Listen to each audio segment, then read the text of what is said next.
সকালে মেয়েকে নিয়ে বেরোচ্ছি ক্লাসে। তো দেখতেই পাচ্ছ এটা না বেশ কয়েকটা দিন আগের ভিডিও।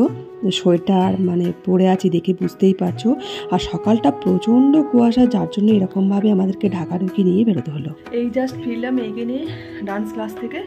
তো এখন ঝটপট করে ওকে আগে টিফিন দেবো, তারপর ঘরের কাজকর্ম কিচ্ছু করে যায়নি। এই দেখো বিছানার অবস্থা, চারিদিকে জামা কাপড়, ওই ঘরেরও বিছানা একদম পুরো মেলা হয়ে আছে।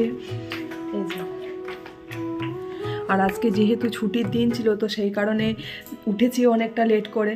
তো উঠেই আর কি নিজেরা ফ্রেশ হয়েই চলে গেছি মেয়েকে নিয়ে ক্লাসে। তো তারপর এসে এখন এবার ঘরের কাজকর্মগুলো সব শুরু করবো। আর আজকে যেভাবে কুয়াশা, কি বলবো, সাংঘাতিক রকমের কুয়াশা। গতকালও ছিল আবার আজকেও তাই।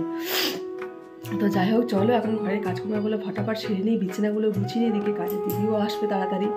তো চলো আগে মেয়েকে টিফিন দেবো, বিছানাটা একদিকে গোছাবো, একদিকে ওকে টিফিন করবো, তাড়াহুড়ো করে সব কাজকর্মগুলো রেডি করবো। এখনও রোদ্দুর সেইভাবে ওঠে নেই, এখন বাজছে প্রায় 10:30।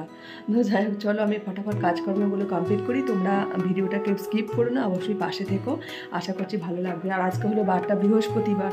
তো বৃহস্পতিবার বুঝতেই পারছো অনেকটাই কাজ আছে, অনেক কিছু গুছিয়ে কাজ করার আছে। তো চলো আমি এখন কাজগুলো করি। এখন মেয়েকে নিয়ে চলে এসেছি ক্লাস থেকে, আর মেয়েকে স্নানটাও করিয়ে দিয়েছি। এখন মেয়ে চুলটা একটু ঠিকঠাক করে দিয়েছি। আর কি বলো তো, এই ছুটির দিনগুলোতেই না মেয়েকে ভালো করে স্নান করানো যায়। আর নইলে স্কুল থাকলে কি তাড়াতাড়ি হয়, তো স্কুল থেকে আসতেও দেরি হয়ে যায়, ঠিকঠাকভাবে হয় না। বিশেষ করে চুলটা ছুটির দিনেই শ্যাম্পুটা আমি করে দিই। তো আজকে ওকে শ্যাম্পু করে দিয়েছি, দিয়ে চুলটা ঠিকঠাক করে আঁচড়ে দিচ্ছি আর কি। এমনিতে রেগুলার ওই করে, চুলটা কম্বিং করার কথা বলছি, ওই করে। আর নাহলে ছুটির দিনগুলোতে আমি ভালো করে তেল দিয়ে একদম শ্যাম্পু করিয়ে রেডি করে দিই। আর নিজে ঠিকঠাক চুল আঁচড়াতেও পারে না ভালো করে, যেতটুকু সময় পাওয়া যায় ততটুকু আর কি করে দিই। তো এখন তারপর ওকে একটু খাবার দেবো, ও খাবে, দিই তারপর পড়তে বসবে। সামনেই তো পরীক্ষা রয়েছে, প্রচণ্ড চাপের মধ্যে আর প্রেশারের মধ্যেও রয়েছি বন্ধুরা। তো সেই কারণে তোমাদের সাথে ভিডিও ঠিকঠাকভাবে শেয়ার করতেই পারছি না। আর এই ভিডিওটা না বেশ কয়েকটা দিন আগের ভিডিও, তো অনেকটাই লেট আপলোড করতে হচ্ছে, তার জন্য একদম সরি চেয়ে নিচ্ছি তোমাদের কাছে। তো আমি মোটামুটি ঘরের কাজকর্ম কমপ্লিট করে চলে এসেছি রান্নাঘরে। আজকে রান্না করব তোমার পোস্ত। প্রথমে তেল দিয়ে দিয়েছি, আলু, ফুলকপি আর পেঁয়াজকলি দিয়ে একটু পোস্ত।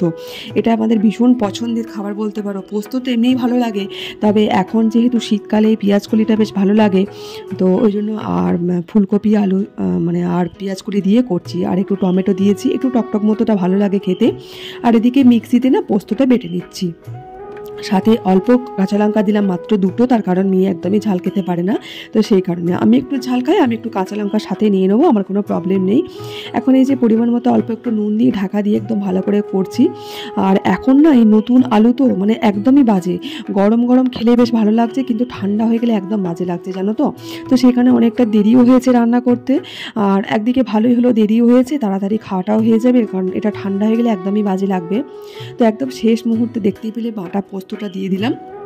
এবার নামিয়ে আমার গ্যাস ট্যাস মোছামুছি, স্নান করা সমস্ত কমপ্লিট হয়ে গেছে। এখন চলে এসেছি ঠাকুরের বাসনগুলো ধুতে।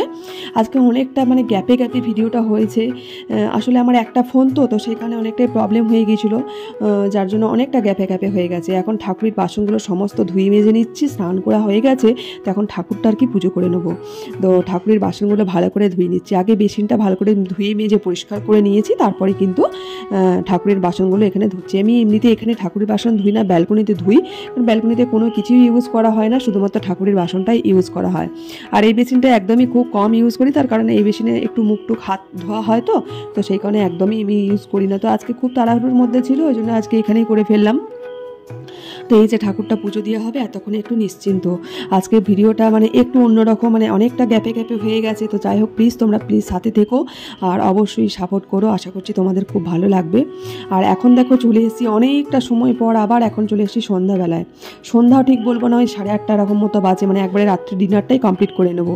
তো প্রথমে ডিমটা একদম ভুজিয়া টাইপের করে ভেজে নিলাম কড়াইয়ে তেল দিয়ে। এখন আবার কড়াইয়ে তেল দিয়ে একটু পেঁয়াজ আর লঙ্কাকে একটু হালকা ভেজে নিয়ে, আজকে এটা রাত্রের হচ্ছে ম্যাগি। তো আমাদের মা মেয়ের খাবার হলো ম্যাগি। ম্যাগিটা আমার বেশ পছন্দেরই খাবার, তবে আমার মেয়ের কিন্তু খুব একটা পছন্দ নয়। ন্যাচারালি তোমরা যেটা শুনেছো, বাচ্চাদের হয় খুব ফেভারিট ম্যাগি, কিন্তু আমার মেয়ের আবার একটু উল্টো, ম্যাগি খুব একটা ভালোবাসে না। মানে রেয়ার হয়তো খেলো, কিন্তু আমি করে দিই বলে খেতে হয়।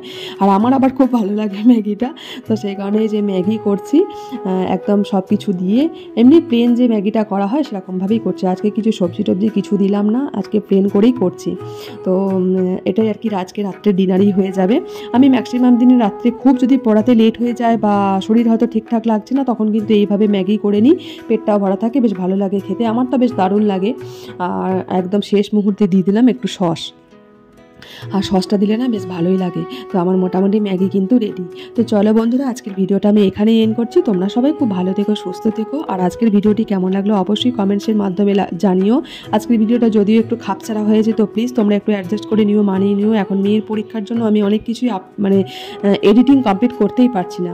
তো যাই হোক, সরি, পরবর্তী নতুন ভিডিওতে তোমাদের সাথে আবার দেখা হবে। তোমরা সবাই খুব ভালো থেকো, সুস্থ থেকো, আর সবাই খুব সাবধানে থেকো। আর এই যে দেখো, আমাদের ম্যাগি রেডি হয়ে গেছে। আমরা এবার মা মেয়ের খাবার কিন্তু নিয়ে বসে গেছি টেবিলে, এবার কিন্তু আমরা খাবো।